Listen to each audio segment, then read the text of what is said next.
दोस्तों नमस्कार।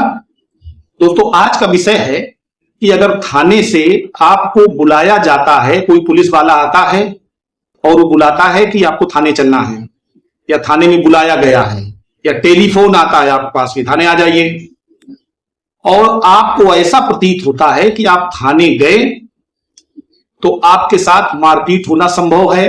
हो सकता है आपको गिरफ्तार कर लिया जाए किसी मामले में, या कुछ ना हो तो वहां बैठा ही लिया जाए कि यही बैठो।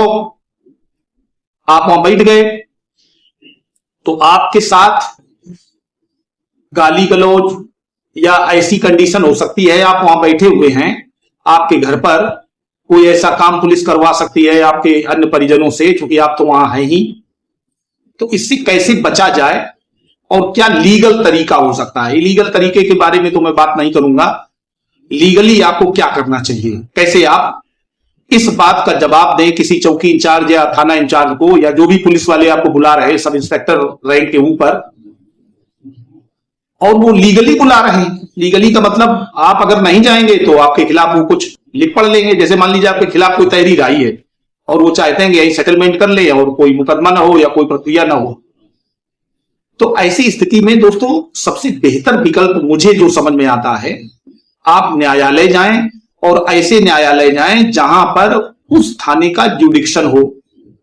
उस न्यायालय में आप एक प्रार्थना पत्र दें, वांछित आख्या प्रार्थना पत्र विद शपथ पत्र के साथ में, अपना आधार कार्ड लगाते हुए आधार कार्ड की कॉपी और अपनी फोटो, और उस प्रार्थना पत्र में वो थ्रू एडवोकेट आप दाखिल करवाएं। उसमें ये लिखें कि साहब फला फला थाने की पुलिस मुझे खोज रही है, प्रतिदिन कोई घर में पुलिस वाला आता है और आज फला फला डेट में 2 पुलिस वाले आए थे, या वो लोगों से बात कर रहे थे कि इनको गिरफ्तार करना या पकड़ना है या हमारा पता पूछ रहे थे, तो क्यों ना थाने से एक वांछिताख्या आहूत कर ली जाए।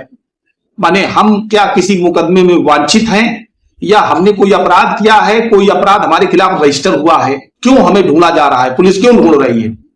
और अगर ऐसा है तो हम न्यायालय में सरेंडर करने को तैयार हैं और अपनी जमानत कराने को तैयार हैं।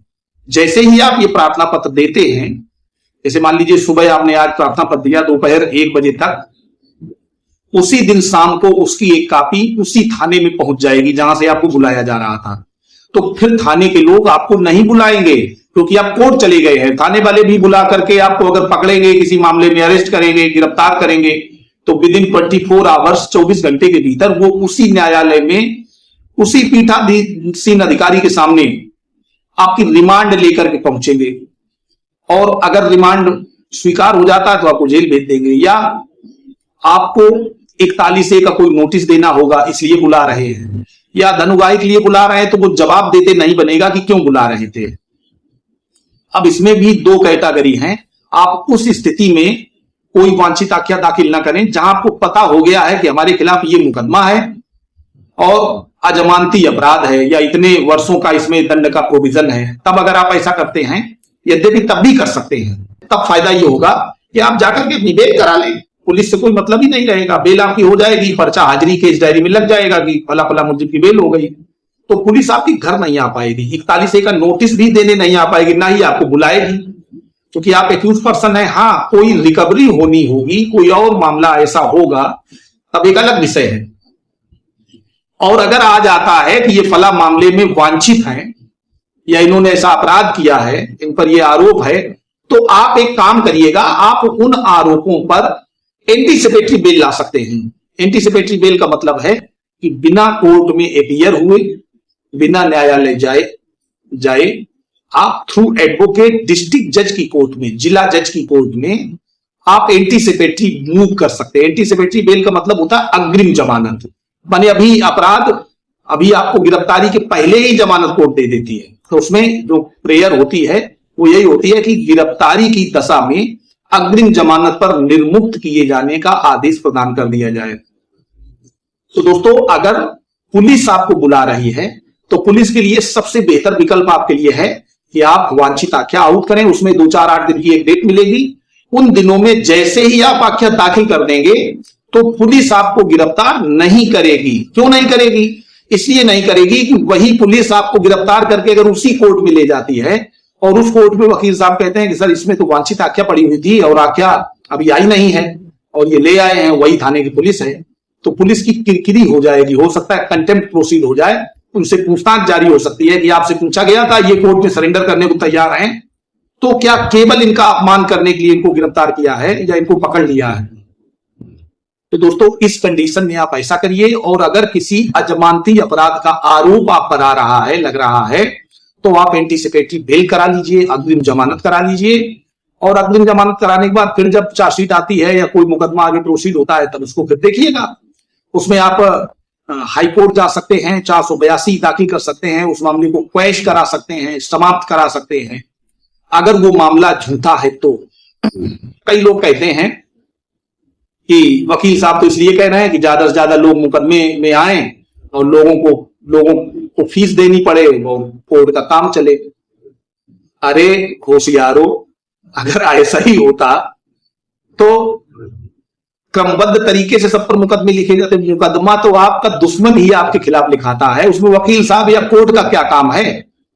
जैसे आपने किसी को पीट दिया तो जिसको पीटा है वो मुकदमा लिखाता है ना, वो भी एडवोकेट हायर करता है, वो मुकदमा लिखाता है, उसमें आप गिरफ्तार होने वाले होते हैं, तब आप किसी अधिवक्ता से बात करते हैं, उनको फीस देते हैं, वो आपको। अब ये आपका व्यू है कि कैसे एडवोकेट्स को आपने किया हुआ है।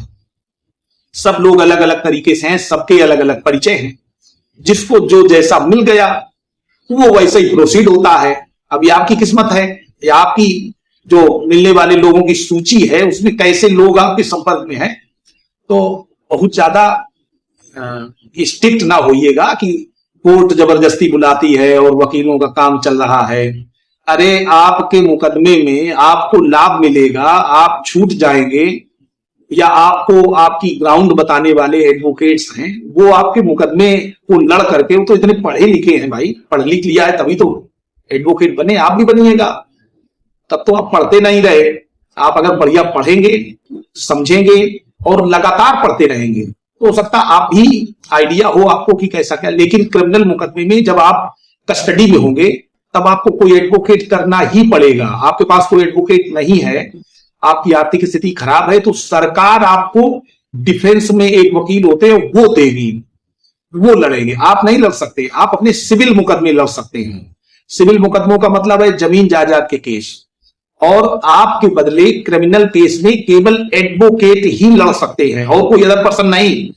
कि आपके चाचा का लड़का आया और मुंह उठा के वहां बहस करने लगा, उसके लिए आपको बार काउंसिल से सीओपी नंबर लेना पड़ेगा। जो भी एडवोकेट्स हैं, ग्रेजुएशन माने लॉ ग्रेजुएट होने चाहिए, बार काउंसिल से रजिस्टर्ड होने चाहिए, फिर वहां वकालत करते हो तब वो आपके पक्ष में बोल सकते हैं, बाकी नहीं।